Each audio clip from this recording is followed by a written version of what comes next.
Hey, what's up? Welcome back to another episode of HeroTalk, the mostly weekly podcast from Rooter Hero Flipping in Air. I'm one of the hosts, David, and with me is... Cat! And together we're on the attack. Did you have one of those energy drinks today? No. No, I haven't bought them since the last time. Oh, good. But But it is time for HeroTalk. sure is, guys. So, let's talk heroes. Okay, Alright. So, Kat, David. fill me in on your life from the last time we met. Day by day, hour by hour. Day by day. I've still been working on those postcards. I need to talk to you about that after. Okay. But we're working on some postcards for Rooter Hero, guys. And then that's what, for work, worked on the newsletter, the monthly newsletter. Over the weekend, what did I do? I went to a brewery with some of our fellow coworkers here. That was really That's fun. nice. That's nice. And then We'll have to talk about who did because I had some call outs over the weekend. we won't say who went then. Okay. And then what else? I went to a hockey game. That was so fun. Like Kings or It local? was Kings. It was There a we go. Kings hockey game, and they won. Oh, good. That's always good.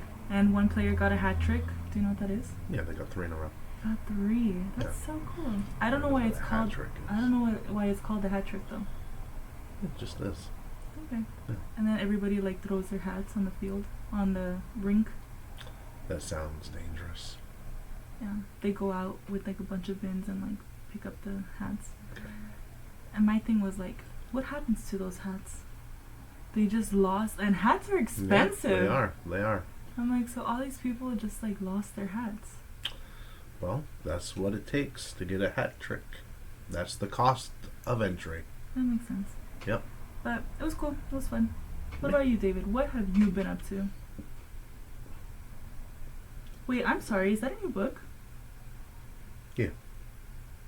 What? You better share. Yeah, I was going to. Oh, okay. Sorry. This is the Blue Collar Call Center Rebuttal Field Manual. Wow. Yeah, it How is. exciting. Yeah, it's 85 pages of rebuttals to common objections that you may face in your blue collar call center, as it says on the tin. How It's like- about that? Yeah. So that's your part 2? I wouldn't really call it a part 2. I would call it an addendum, an extension, An adjacent. an adjacent book. So, Okay. yeah. That's exciting. Yeah. Congratulations. David is thriving. This is your, what, 3rd book? Yeah. How is his other... Oh, you have them? Yep. He has them all displayed. Oh, wait. There you go. So it's this middle one, and then, yeah, further down. Yeah, put it down. It's kind of Yeah. hard because it's like a mirror. Yeah. But Yeah, it is what it is. So, how exciting. yeah, it's good. So read it. If you guys want a signed copy, message me on Instagram, and I'll get the message to David. Sure. So, David, what are we talking... Wait. How was your weekend? Oh, good. I was working on the knowledge base for the company all weekend. So, not all weekend, but enough of it. Did you do anything Oh. fun? With your kids? With your wife? But mostly this. Oh. Yeah. That's okay. Wait, David, I feel like we're lagging a little bit. Alright, so, Okay. but yeah. Look at all this stuff. What is the knowledge base? You want to tell them? They should know what a knowledge base is. But, yeah. So, it's right now it's just for the contact center, right? Okay. But eventually it will be all of Rooter Hero, right? So, like here, I have all the contact center roles, and for some of them, if you click through, as the job descriptions for whatever the role is, right? Nice. I have the zip codes that everyone that we service, right? Link to the website coupons, the Hero Club information, employee handbook, and then stuff how to clock in, what the minimum KPIs are, code of values, a little speech from John Akoyan, who is the founder of Rooter Hero Plumbing and Air and friend to the show. Then, how to fill out some forms with both a video and step-by-step instructions with screenshots. And then I have a whole bunch for the client care department, which is Nice. a lot. Then for our outbound department, a few. For our dispatch, I have a lot. For our quality assurance forms, our digital department, the resolution specialists, and then an advanced field, and then stuff for field support. So basically how to, help people that are out in the field. Nice. So when they have issues. And then a whole bunch on Marketing Pro and stuff like that. So that's the knowledge base. And each one is a hyperlink to a document. So Literally everything yes. that we should know. Yeah. The ultimate guide. And there looks to be a lot on there, but I'm not done. So, because I want it to be like incredibly simplified and replace the physical training manual. So, Okay. That's cool. yeah, That's exciting. I think so. So, you want to dive right into it? Yeah, let's do it. All right, what are we talking about today? We're talking about a statistic. That was so hard for me to say. A statistic, okay? The statistic says 86% of consumers say a company is only as good as its service. Yep. And this comes from an article on the website cxtoday.com. .com. Used to be mycustomer.com, but they changed, they rebranded. It's fine. It's all good. Yeah. And before we tackle the article, right, before we go through it, and I think we'll just read it Okay. and go through it. You also did some research on this topic. Oh, yes. Would you like to cover your research? Sure. So, to make it simpler, a company is often considered only as good as its customer service because customer service plays a crucial role in shaping the overall customer experience and perception of the brand. So 7 reasons why are because first impressions, those matter. Yeah. It can help with retention and loyalty. That's important. Brand reputation, Yeah. You need obviously.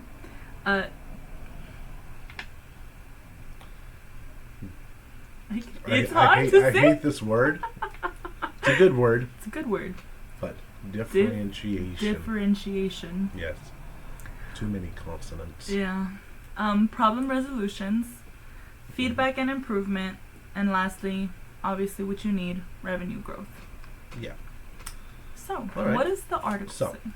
This article, again, on cxtoday.com, and I'll put a link to it in the little doobly-doo, Okay.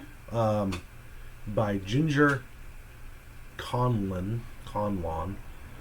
butchered that, Sorry, guys. so, who is the Thought Leadership Director and CX Advocate at Genesis. Well, in this article, she shares finding from a new global customer experience study. All right, so let's. Oh, are we gonna get smaller? Yeah, we're gonna get smaller. Okay. Sorry for any vertigo out there, YouTubers, but there we go. All right, Perfect.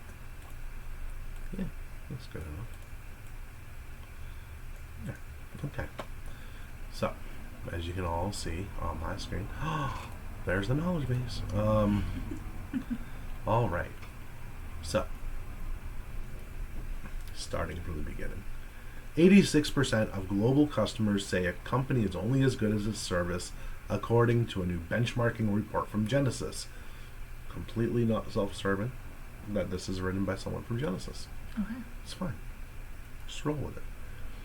Yet, this is only one statistic from the State of Customer Experience study that showcases how little patience customers now have for poor customer service experiences. Another suggests that 77% of consumers would switch brands after 1 to 5 negative service interactions. Just think about how quickly they get to 5 digital interactions today. That's like rapid fire, right? The biggest annoyances include drop calls, dead ends, and customers having to repeat themselves multiple times during a service interaction. Okay. Those are some of my pet peeves too. Yeah. So, the causes: disjointed technology and poor journey design. Thankfully, businesses can avoid many of these issues by reimagining CX through digital transformation, personalization, and employee engagement. Okay. Making the following 4 shifts to reinvent the customer service experience may help, as surfaced within the report. We're not going to go through the report, we're going through the article. Okay. So, I've read the report. So, Number 1. number 1, connect channels and data to transform CX. This is baseline. This is the bare minimum of what you need to do. All right. Consumers surveyed for the report say they want a speedy resolution to their issues. Wow. Ideally during the first interaction. In the call center world, that is called first call resolution, and it is like the gold standard. Yeah. One call. You're done. One and done. Mm-hmm. So, siloed channels, data, and systems impede this. Providing seamless omni-channel journeys will help organizations meet these customer preferences. Yet, the survey finds that digital transformation is lagging. Just 13% of organizations have a fully connected omni-channel approach, right? And this, I think, is even less when it comes to the trades. Okay. So, we'll get more into that. Yeah. Let that sink in. Wish I had a sink. Okay. In addition, more than half are taking a multi-channel approach, which offers a variety of customer interaction channels that operate separately or have only partially connected underlying technology and data. That's where I think the majority of trades call centers are at. Yeah. As a result, almost half of organizations can't transfer customer contacts through channels, which means customers reach dead ends or need to repeat themselves. Therefore, it is perhaps unsurprising that providing convenient and frictionless interactions is a top priority for business leaders. Indeed, nearly 3/4 plan to implement a customer experience platform that integrates systems such as CRM solutions and unified communications over the next 2 years. Right? That would be like bringing your chat system or your messages, text messages, and everything else into your CRM. Okay. So, have planned to connect data and technology to deliver an omnichannel experience. That's all nice and good. These changes will enable organizations to create fluid and personalized end-to-end customer experiences that continually reinforce loyalty while improving visibility into business performance and lowering costs. So, number 2 is personalized experience across digital and voice. More than 80% of consumers say they purchase more from companies that consistently personalize the service experience. More than half, including 2/3 of Gen Z consumers, the planet's largest population, Oh, wow. would pay a higher price. Yet, what does personalization mean to consumers? They believe it is most valuable for 1. Receiving the services I need at any time and in my preferred channel of choice. 2. Being connected straight away with the right person to help me. Yeah, that's so true. Mm-hmm. Yeah.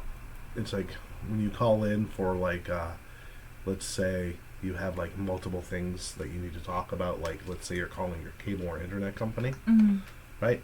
And the first one is you have some questions on your package. 2, you have questions on your bill, right? And 3, you want to maybe upgrade. Okay. Right? Now, there are some cable and internet companies out there, because they're all the same, right? They all offer the same things, where you would have to speak to 3 different individuals. 1 to help you with your baggage, and they might be able to upgrade you. Yeah. Right? And then you'd have to be transferred to billing. Yeah. So, That's true. which is dumb. Yeah, because one customer service agent should be able to help you with all 3 things. Mhm. They should be certified in knowing how to do that. Right. which a lot of them are not. Mm. So, this highlights the need for deep customer understanding, a fully connected omnichannel approach, fast, effective escalation paths, and highly trained, engaged employees who are ready to assist and equipped with all the information they need, i.e., they have a knowledge base and training. In today's experience economy, anything else makes the customer feel as if they're not a priority. Other than making the complete shift to an omnichannel approach, organizations can leverage a suite of tools and technologies to deliver on these customer requirements. The most important strategic priorities for CX leaders Genesis surveyed are real-time insights, analytics, and reporting, data and AI for customer understanding and personalization. So, real-time insights enable organizations to optimize customer journeys in the moment, as well as provide agents with the information they need to resolve customers' issues quickly and completely. So that would be things like AI, agent assist, where there's pop-ups while the agent is talking. Okay. That monitors both the customer and the agent's basically what they're saying, and gives like script guidelines and knowledge base links and everything else, right? So meanwhile, data and AI for customer understanding and personalization allows organizations to deepen customer relationships and loyalty by providing more relevant, empathetic experiences. Together, both equip them to deliver more personalization in digital channels and during interactions with agents. 3. Leverage your most powerful asset, your employees. 48% of CX leaders say their organization currently does very little or nothing at all to make contact center jobs easier. You guys need a knowledge base. Mm-hmm. And among other things. That figure highlights how employee experience has been a long neglected domain, yet that is seemingly set to change. Indeed, the study suggests that CX leaders now cite improving employee experience by deploying new technologies or connecting existing tech as their top priority. This includes customer experience platforms, customer data platforms, and unified agent desktops that simplify agents' tasks and empower them with real-time insights. Right. Additionally, almost half of CX leaders surveyed cite workforce engagement management as a top 3 strategic priority over the next 2 years. So, that's good. Number 4 is power growth through a simplified tech stack. And I've always been a proponent of the least effective or the least viable effective tech stack, right? It's like when you medicine the least effective viable dose, right? Okay. So you don't need 800 milligrams of something if 300 milligrams will do the trick. Will do the trick. Okay, right? That makes sense. Delivering personalized, frictionless experiences and having a motivated and empowered team requires an agile tech stack that allows for connectivity, composability, and ongoing innovation. Many CX leaders who recognize this are shifting to cloud-based customer experience technologies, and honestly, if you haven't done that, well, what the hell? It's 2024.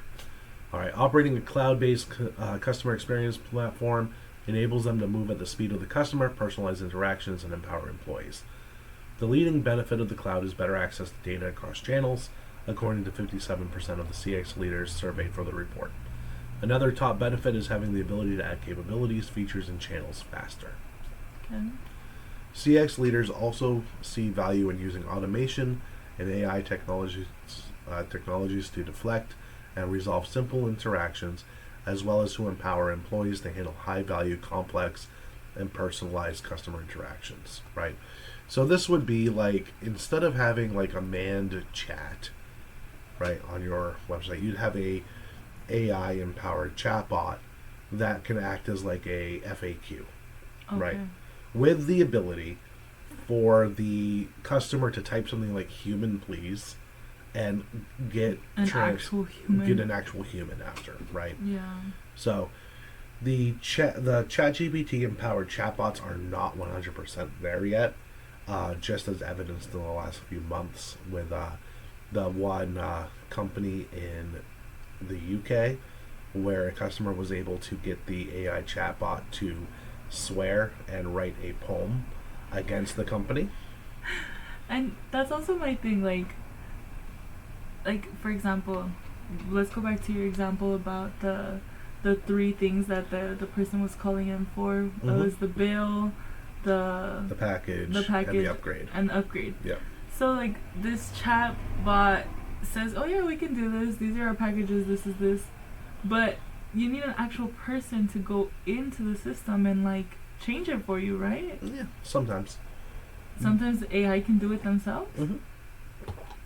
So here's the thing with that, because sometimes the AI will promise something the company doesn't do. That's what I'm saying, like, which happened to Air Canada, where the chatbot promised a refund of a certain amount, and the company was like, haha, no. Yeah. No, we ain't doing that.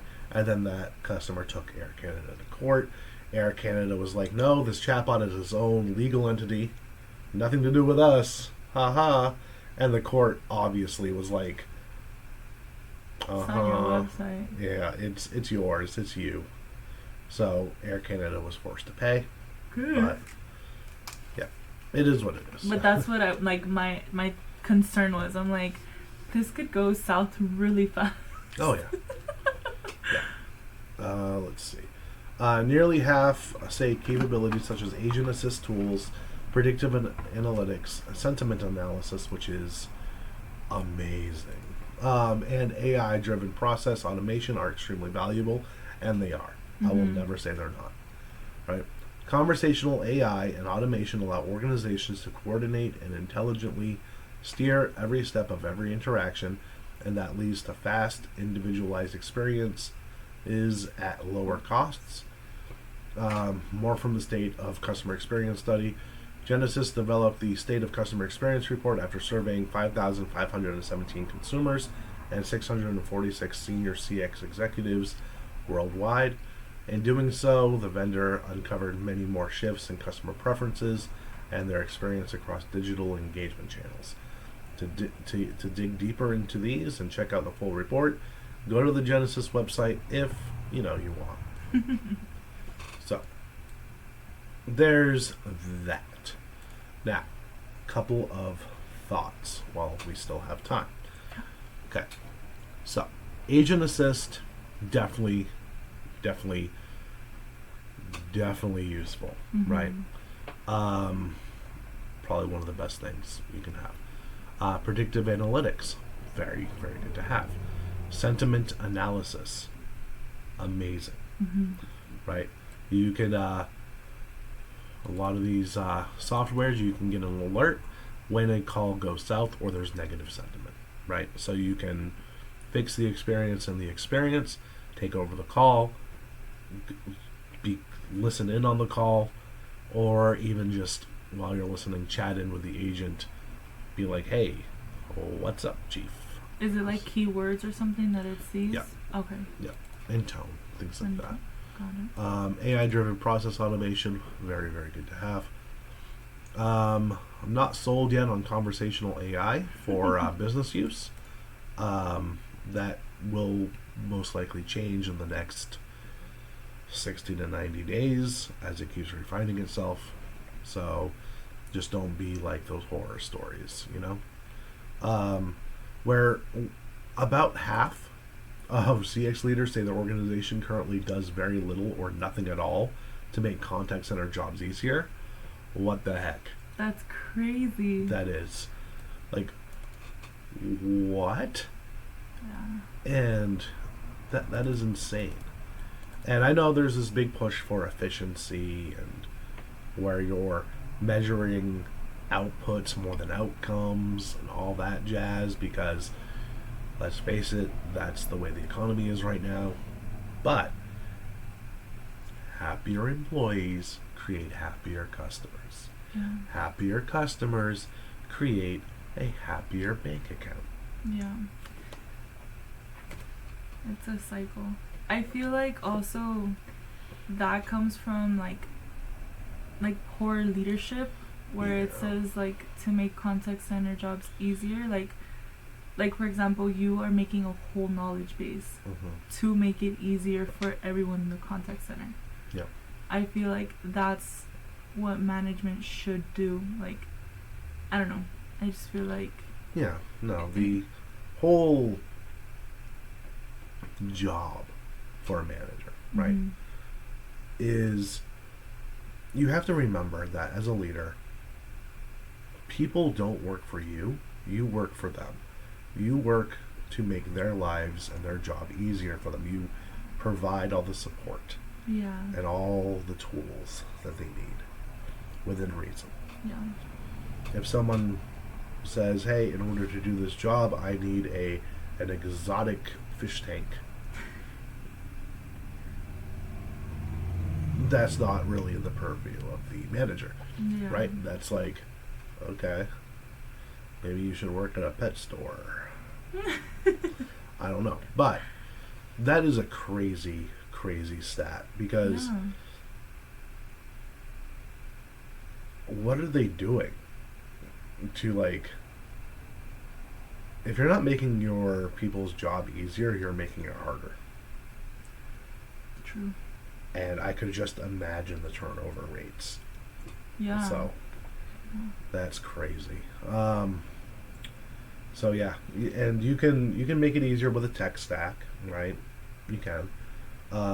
Probably the easiest way is just building a tech stack, which literally translates into just throwing money at the issue, Okay. right?